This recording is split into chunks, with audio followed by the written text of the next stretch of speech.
일본의 부동산과 많이 비교되고 있는 한국 부동산 시장의 장기적인 전망은 어떻게 보고 계신가요? 장기적으로 보면은 일본보다 더 빠질 수도 있죠. 아니, 집값의 가장 중요한 버팀목이 뭐예요? 인구잖아요. 인구는 어떻게 보면은 그 나라 경제의 펀더멘탈이거든요. 아니, 애울음 소리가 들리지 않는 나라에 무슨 희망이 있냐고요. 근데 문제는 너무 사람들이 장기와 단기를 구분하지 못한다는 거예요. 서로 이게 섞어서 얘기하는 경향이 많아요. 그래서 제가 이런 말씀을 드리는데 2년 뒤의 미래와 20년 뒤의 미래를 구분해야 된다고 봅니다. 그러니까 말하자면은 미래를 바라봤을 때 가까운 미래와 먼 미래를 구분하지 못하면은 이게 뒤죽박죽이 돼버려요. 지금은 인구 문제가 아니에요. 지금은 수급의 문제입니다. 공급이 없잖아요. 우리나라에서 인구가 4년째 줄고 있잖아요. 근데 가구수는 늘고 있어요. 통계청의 지금 공식 발표로는 가구수는 2040년부터 줍니다. 근데 그게 좀 당겨질 수 있다는 이런 우려들이 있어요. 자, 그렇게 본다면은 주택시장은 뭐로 봐야 돼요? 가구로 봐야 되는 거예요. 만약에 집값을 띄우려면은 싱글로 많이 살으시라고 집에 하나씩 필요할 거 아니에요? 인구가 줄잖아요. 그럼 입이 줄죠. 그럼 먼저 위축이 되는 데가 어디예요? 상가가 안 되잖아요. 주택은 아직은 여유가 있어요. 그런데 지역마다 다를 수 있다고 봐요.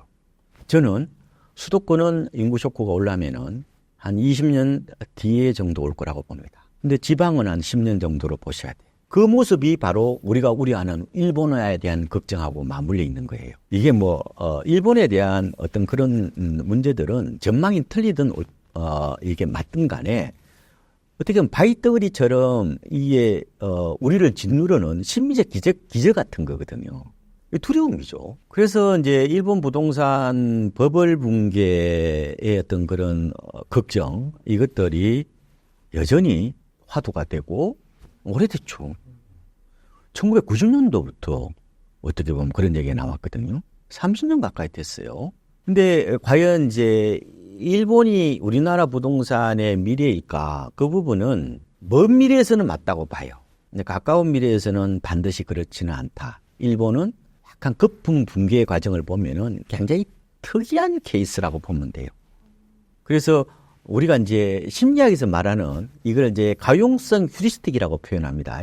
휴리스틱이 뭐냐면은 약간 주먹국으로 이렇게 생각하는 거. 가용성이라는 것은 우리 머리에서 있잖아요. 얼마나 빨리 이렇게 연상돼서 떠올리는 거 있잖아요. 그게 따라서 이게 발생 가능성을 연동시키는 거예요. 그렇죠. 가령 뭐 이런 거죠. 만약에 비행기 사고 같은 거 있잖아요. 아니면 유람선 전복 이런 것들은 굉장히 충격적이잖아요. 그러면은 우리가 이제 비행기 그러면은 참혹한 어떤 그런 이미지를 떠올리는 경우가 많아요. 비행기 사고만 하더라도. 왜냐면 그런 경우가 있었으니까. 근데 비행기도 어떻게 보면 한 명도 안 다치고 이렇게 불행 중 다행으로 이렇게 연착륙하는 경우도 있잖아요. 근데 그렇기 때문에 그런 강렬한 이미지는 우리 뇌리에 오랫동안 남아서 우리를 계속해서 짓누르는 거예요. 그게 일본화 문제도 그런 모습이라고 보면 되고. 그리고 이걸 이제 의대생 증후군이라고도 해요. 이 건강 염려증 같은 건데 의대생들이 이제 질환을 이제 공부하잖아요. 그러면 내가 조금 몸이 안 좋으면은 이것이 큰 병 아닌가? 만약에 위가 조금 아파.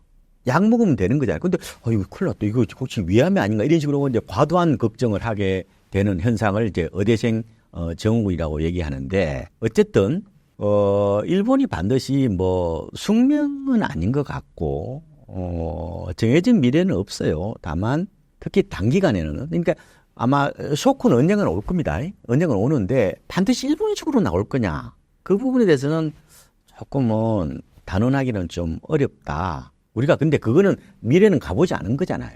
그러니까 세상의 가장 바보가 가보지 않은 미래를 갖고 놓고 싸우는 거예요. 근데 문제는 그럴 가능성, 개연성을 보고 조금은 우리가 대비를 해야 된다고 말씀을 드리고